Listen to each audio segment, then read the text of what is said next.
দেখুন মেশিনের সাউন্ডটা একদম নতুনের মতো হয়ে গেছে, দিতে হয়। তো এরকম ভাবে সহজে এটাকে খুলে নিতে পারেন।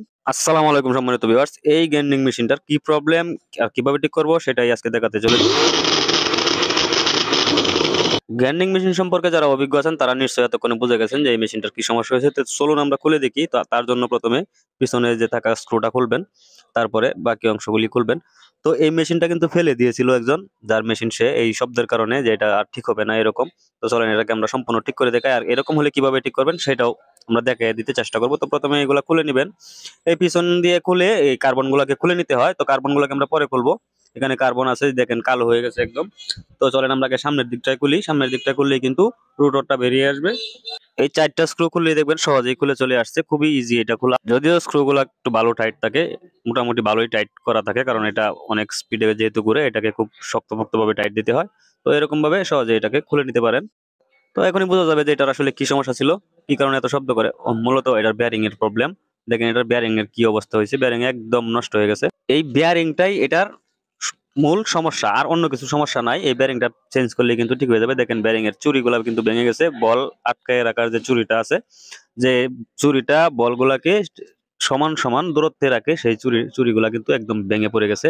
তো এই বেয়ারিংটা চেঞ্জ করলেই হয়ে যাবে। এখানে এই বেয়ারিং গুলা কোনো গ্রাইন্ডিং মেশিনে 607 আবার কোনো গ্রাইন্ডিং মেশিনে 608 এই ধরনের বেয়ারিং থাকে। তো এইটার বেয়ারিংটা সম্ভবত 607 হবে। তো আমরা একটু দেখি, যেহেতু বেয়ারিং এ থাকা দুই পাশের জেট গুলা নষ্ট হয়ে পড়ে গেছে, তাই আমাদেরকে এভাবে মাপ দিয়ে দেখতে হচ্ছে।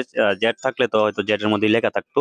তো এটা 607 নাম্বার বেয়ারিং, এটা লাগাইলেই কিন্তু ঠিক হয়ে যাবে মেশিনটা মনে হচ্ছে। তো এইটার আগেও আরো কিছু জিনিস আছে, সেগুলো আপনাদেরকে দেখতে হবে, বুঝতে হবে, তা না হলে সহজে লাগাতে পারবেন না। এই বিয়ারিংটা শেপে লাগানোর পর আর কি করতে হবে, কিভাবে বসাতে হবে সেটা আমরা দেখা দিতে চেষ্টা করব, তা না হলে নতুনরা পারবেন না অবশ্য। মূলত এটার বিয়ারিং এর হাউজিং এর ভিতরে আরো একটি রাবারের ওয়াশার রয়েছে, যেটা আপনাদেরকে খুলে নিতে হবে। আর এই কার্বন গুলিকে সরায় নিতে হবে, কার্বন গুলিকে আগে খুলে নিতে হবে। এইভাবে স্প্রিং গুলাকে একটু টান দিলেই কিন্তু সরে থাকবে, তারপরে কার্বন গুলাকে সহজেই আলাদা করে নিতে পারবেন, তাহলে কাজ করতে সুবিধা হবে। ওই যে রাবারের ওয়াশারটা দেখা যাচ্ছে, এই রাবারের ওয়াশারটা আপনাদেরকে বের করে নিতে হবে। এখানে রেখে যদি লাগান তাহলে কিন্তু রাবারের ওয়াশারটা বাঁকা হয়ে যেতে পারে, সঠিকভাবে বসবে না। তাই আমরা একটা সাইকেলের শিক নিয়েছি, স্ক্রু স্পুক বলে যেটা সাইকেলের শিক। কারণ আমি আগেই বলেছি যাতে এটা আপনারা নিজেরাই করতে পারেন, এই জন্য টেকনিশিয়ান ছাড়া নিজেরাই যাতে কাজটা করতে পারেন। এভাবে একটু চ্যাপটা করে বাঁকায় নেবেন, তাহলে কিন্তু ওয়াশারটাকে বের করে নিতে পারবেন। এই ওয়াশারটাকে এখানে রেখে যদি বেয়ারিং লাগান তাহলে কিন্তু বেয়ারিং সঠিক জায়গায় গিয়ে বসবে। এইভাবে কিন্তু সহজে এই ওয়াশারটাকে খুলে বের করতে পারেন। এই দেখেন আরো জেটের ছিল, ওইগুলা এখানে ভরে আছে। তো এই ওয়াশারটাকে, এই রাবারের ওয়াশারটাকে বেরিং এর উপরে এইভাবে বসায় নেবেন। তারপরে কিন্তু এভাবে বসায় নিলেই, যদি এভাবে না বসায় নেন তাহলে ওইখানে ভিতরে লাগানোর সময় কিন্তু এভাবে চেপটে যায়।